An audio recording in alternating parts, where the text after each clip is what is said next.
ஏய் சப்ஸ்கிரிப்ஷன் சொல்லுங்கடா. ஏய் ஏய்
அண்ணா திருப்பி வேலையை சேர்த்துக்கங்கண்ணே.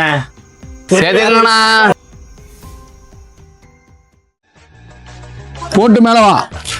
ஏய் 2 நிமிஷம் ஏய் என்னடா இன்னொரு பிடிக்கல. சரி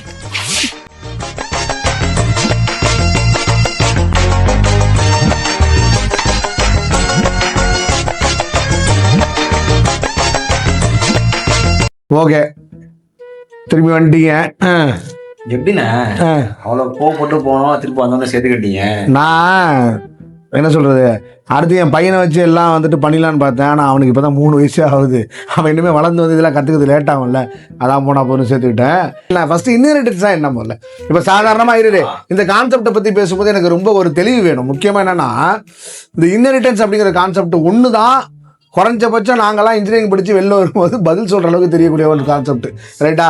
கம்ப்யூட்டர் சயின்ஸோ இல்லை இன்ஜினியரிங் நீங்கள் படிக்கிறீங்கன்னா இன்ஹெரிட்டன்ஸ் மட்டும்தான் ஒரு பதில் சொல்ல இருக்கும். ஆனால் அந்த பதில் நாங்கள் எப்படி சொல்லுவோம் அப்படின்னு கேட்டிங்கன்னா, ஒரு காமனாக ஸ்டாண்டர்டாக ஒரு எக்ஸாம்பிள் இருக்குது. அப்பாட்டேருந்து புள்ளைட்டேருந்து பேரன், என்ன ஏதுன்னு தெளிவாக புரியாது இந்த எக்ஸாம்பிள். அதாவது நம்ம ஆப்ஜெக்ட் ஓரியன்டட் கான்செப்ட்ஸை பற்றி நீங்கள் வந்து மெட்டீரியல்ஸோ இல்லை நிறைய வந்து வீடியோஸோ பார்த்தீங்கன்னா உடனே வந்துட்டு காரை ஒரு ஆப்ஜெக்டாக எடுத்துக்கோங்க அந்த மாதிரியே பேசுவாங்க. இது என்னன்னா, இது தனியாக ஒரு ஸ்டாண்டர்டாக இருக்கிறனால என்னால் வந்து ரியல் டைமில் இம்ப்ளிமெண்ட் பண்ணி பார்க்க முடியாது. இப்போ அப்பாட்டேருந்து புள்ளனா அப்போ என்ன சொல்லுவாங்கன்னா, அப்போட சொத்தை நீங்கள் எடுத்துக்கிறீங்க அப்படிம்பாங்க. Right, okay. இதை நான் ஒரு டெவலப்பராக எந்த அப்ளிகேஷனில் பயன்படுத்த போகிறேன், எப்படி பயன்படுத்த போகிறேன், அந்த ஒரு கிளாரிட்டி எனக்கு வேணும்ல. நான் வந்து அப்பா பிள்ளைன்னு சொல்கிறேன், ரைட், ஓகே. இப்போ நான் வந்து எந்த அப்பா பிள்ளைக்கு நான் ஆப் டெவலப் பண்ணி கொடுத்துட்ருக்கேன், அது கிடையாது இல்லையா? அப்போ ஒரு ஆப் டெவலப் பண்ணும்போது ஒரு ஆப் டெவலப்பராக ஒரு அப்ளிகேஷன் டெவலப்பராக எனக்கு வந்து இந்த இன்ஹெரிட்டன்ஸ் கான்செப்டை எந்த இடத்துல ப்ராப்பராக இம்ப்ளிமெண்ட் பண்ணுங்கிறத பசங்க புரிஞ்சுக்கணும், கரெக்டா? ஸோ அப்போ வந்து நம்ம என்ன பண்ணலாம் அப்படின்னு கேட்டால், இந்த ஃபஸ்ட்டு இன்ஹெரிட்டன்ஸ் அப்படிங்கிற ஒரு கான்செப்ட் கண்டுபிடிக்கப்பட்டதுக்கான காரணம் என்னங்கிறத ஃபஸ்ட்டு டிஸ்கஸ் பண்ணிடலாம். என்னவா இருக்க முடியும் ஒரு ரியல் டைம் அப்ளிகேஷன் சினாரியோ, இல்லை நம்ம காலேஜ் சினாரியோ எடுத்துக்கங்க. காலேஜ் சினாரியோ நம்ம இதில் அதுதான் ஊப்ஸ் கான்செப்டில் அதெல்லாம் டிஸ்கஸ் பண்ணிட்டு இருக்கோம். இப்போ காலேஜ் சினாரியோவில் எந்த விஷயத்தை நம்ம இன்ஹெரிட் பண்ண வேண்டிய அவசியம் இருக்குது? அதாவது இன்னொன்று என்னென்னா, இன்ஹெரிட்டன்ஸ் அப்படிங்கிற விஷயமே எதுக்காக கண்டுபிடிச்சதுன்னா, ஒருத்தவங்க ஏற்கனவே செயல்படுத்தின விஷயத்த மறுபடியும் நம்மளால் வந்துட்டு எப்படி போய் நம்ம என்ன பண்ண முடியும்னா, திருப்பி நம்மளால் வந்து அதை ஆல்டர் பண்ண முடியும். எக்ஸாக்டாக ஆல்டர் பண்ண முடியும். ஓகேவா? ஆல்ரெடி ஒரு இம்ப்ளிமெண்டடான ஒரு விஷயம், ஒரு ப்ராசஸ், அதை வந்து இம்ப்ளிமெண்ட் பண்ணி வச்சுருக்காங்க. அந்த ப்ராசஸை திருப்பி எனக்கு ஆல்டர் பண்ணுறதுக்கான உரிமையை எனக்கு கொடுக்குறாங்க. அப்போ அந்த மாதிரி உரிமையை எதுலையே கொடுக்குறது, அந்த அதுதான் இன்ஹெரிட்டன்ஸ் சொல்லி கொடுக்குறாங்க, அந்த கான்செப்ட். ஓகேவா? ஸோ அப்போது அந்த மாதிரி நம்ம தெளிவாக சொல்லும்போது ஃபஸ்ட்டு ஒரு உதாரணம் சொல்லணும்னா எந்த உதாரணம் சொல்லுவேன் பிரகாஷ்? இன்ஹெரிட்டன்ஸை பொறுத்த வரைக்கும் இன்ஹெரிட்டன்ஸில் ஃபஸ்ட்டு இப்போ சிங்கிள் இன்ஹெரிட்டன்ஸ் எடுத்துக்கேன். அதுக்கு இப்போ காலேஜ் சின்னரில் என்ன உதாரணம் சொல்கிறேன்? 5 ஹவர்ஸ் நடக்கும்.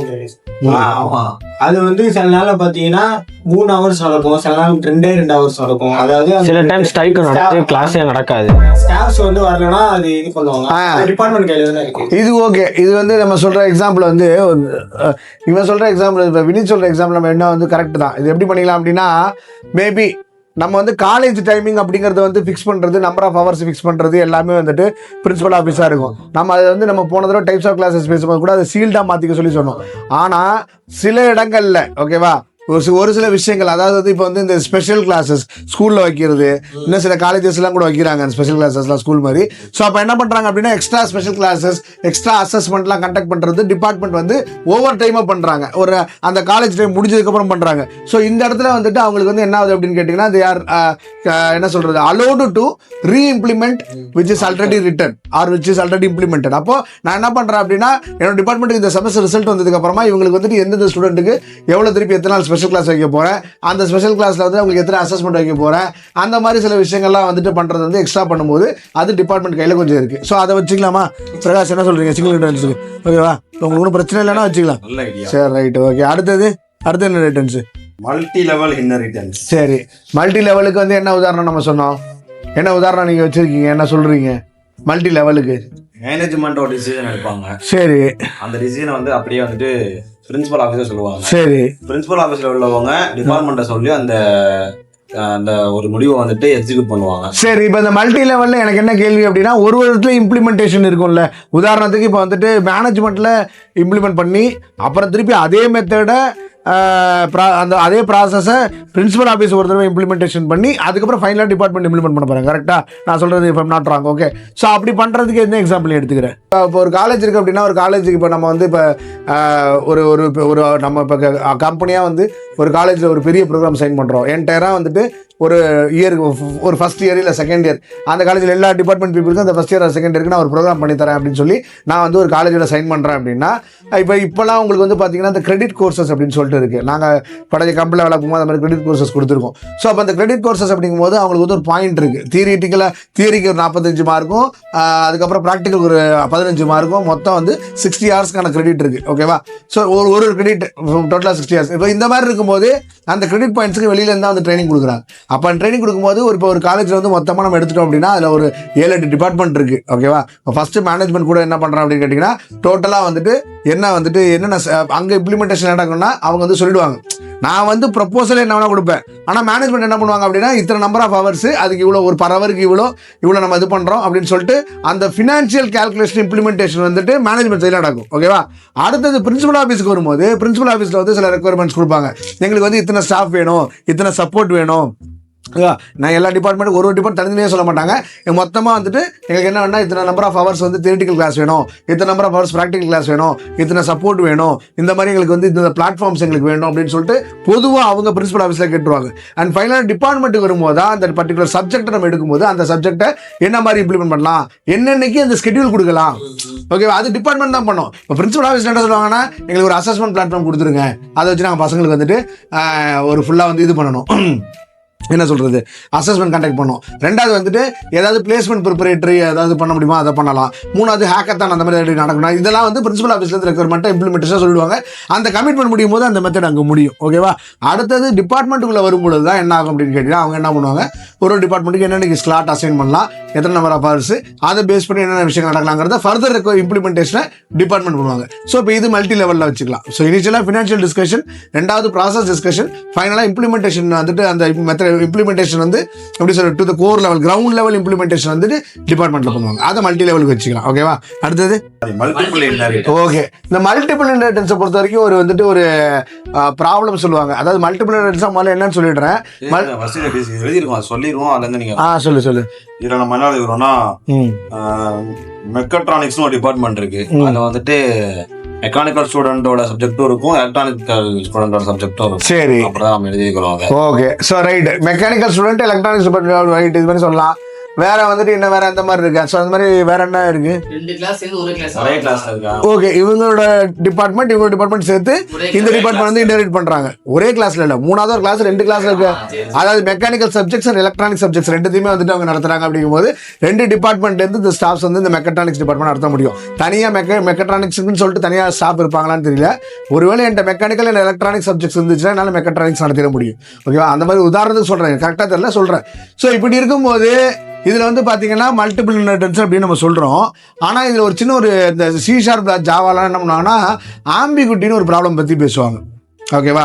ஸோ இந்த ஆம்பிகுட்டிங்கிற ப்ராப்ளத்தை பேசும்போது அதுக்கு என்ன அர்த்தம் அப்படின்னா, அதாவது எனக்கு ஒருவேளை 2 கிளாஸ்லையுமே இப்போ நான் சொல்கிறேன் mechanical department and electronics department, இது ரெண்டுத்துக்குமே இதில் சப்ஜெக்ட்ஸ் இருக்குது, இதில் சப்ஜெக்ட்ஸ் இருக்குது.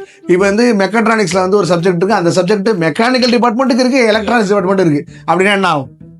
இப்படி என்ன ஆகும்னா, உதாரணத்துக்கு வந்துட்டு இப்போ வந்து ஒரு ப்ரோக்ராமிங் சப்ஜெக்ட் வச்சுக்கேன், ஏன்னா நமக்கு தெரிஞ்சே நம்ம சொல்லுவோம் ப்ரோக்ராமிங் சப்ஜெக்ட் ஒரு சிஓ C++ஓ, இந்த C++ மெக்கானிக்கலுக்கும் இருக்குது, C++க்கும் தனியாக இருக்குது. ஓகேவா? இப்போ இதுக்கு முன்னாடி இருந்த சப்ஜெக்ட்லாம் மெக்கானிக்கல் சப்ஜெக்ட்லாம் அவங்க வந்து எப்படி நடத்துவாங்களோ அதே மாதிரி இவங்க நடத்திக்கலாம், மெக்காட்ரானிக்ஸ் டீம் நடத்திக்கலாம். ஓகேவா?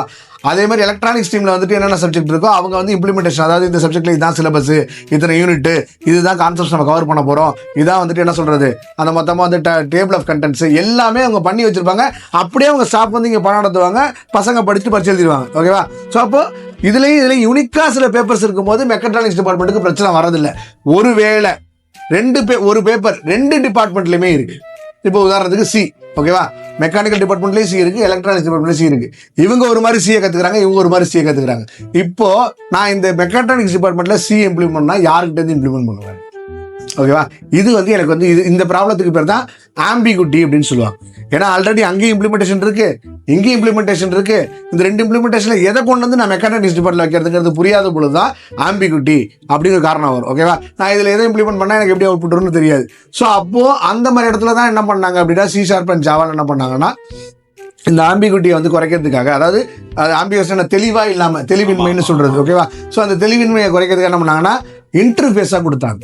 இன்டர்ஃபேஸ்னால் என்ன கொடுத்தாங்கன்னா, நீங்கள் வந்து எதையுமே, ஓகே நல்லா புரிஞ்சுங்க, நீங்கள் எதையுமே வந்துட்டு அப்படியே எடுத்துக்க வேண்டாம்.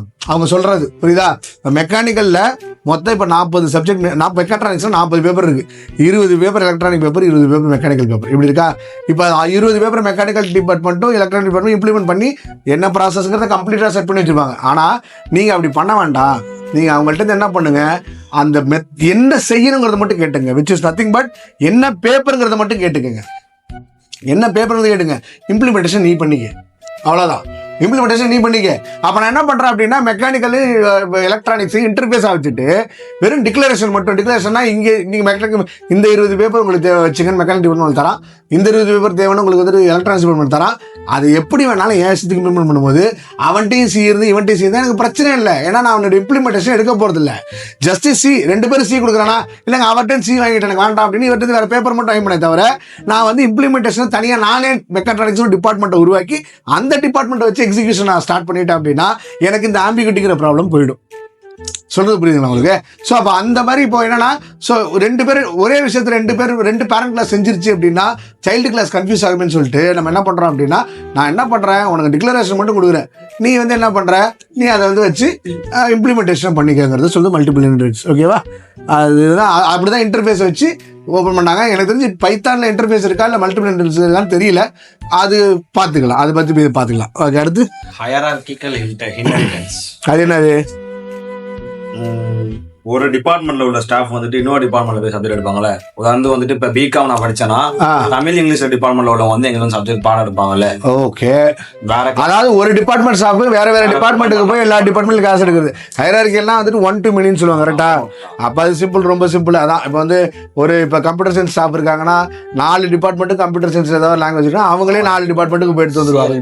ஸோ அதான் ஹையரார்கி 1ல இருந்து நிறைய பேருக்கு போறது, அது ஈஸி. அடுத்தது ஹைபிரிட் இன்ஹெரிட்டன்ஸ். ஹைபிரிட்னா இதுல ஏதாவது 2 சேர்ந்தா என்ன உதாரணம் இருக்கு? சிங்கிள் மல்டிபிள் என்ன சொன்னீங்கன்னா சொல்லுங்கடா, சேர்ந்து ஹெல்ப் பண்ண திட்டுறான், சொல்லி தொலைங்கடா. சரி ஓகே, ஒண்ணு பண்ணலாம்டா, நம்ம ஒன்றும் பண்ணிக்கலாம். ஆடியன்ஸ் வந்துட்டு என்ன பண்றோம்னா, இப்போ நம்ம பேஸ்ட் எக்ஸாம்பிள் வச்சு சிங்கிளுக்கும் சாரி ஹைபிரிட்டுக்கு வந்து அவங்களே வந்து எல்லாரும் சேர்த்து உதாரணம் சொல்லிட்டோம். ஆடியன்ஸ் நீங்களே எடுத்து சொல்லிடுங்க. இவங்கள்ட்ட இதுக்கு மேலே என்கிட்ட கேட்க முடியும். ஐயோ பாவம், அவரே கன்ஃபியூஸ் ஆயிட்டாரு.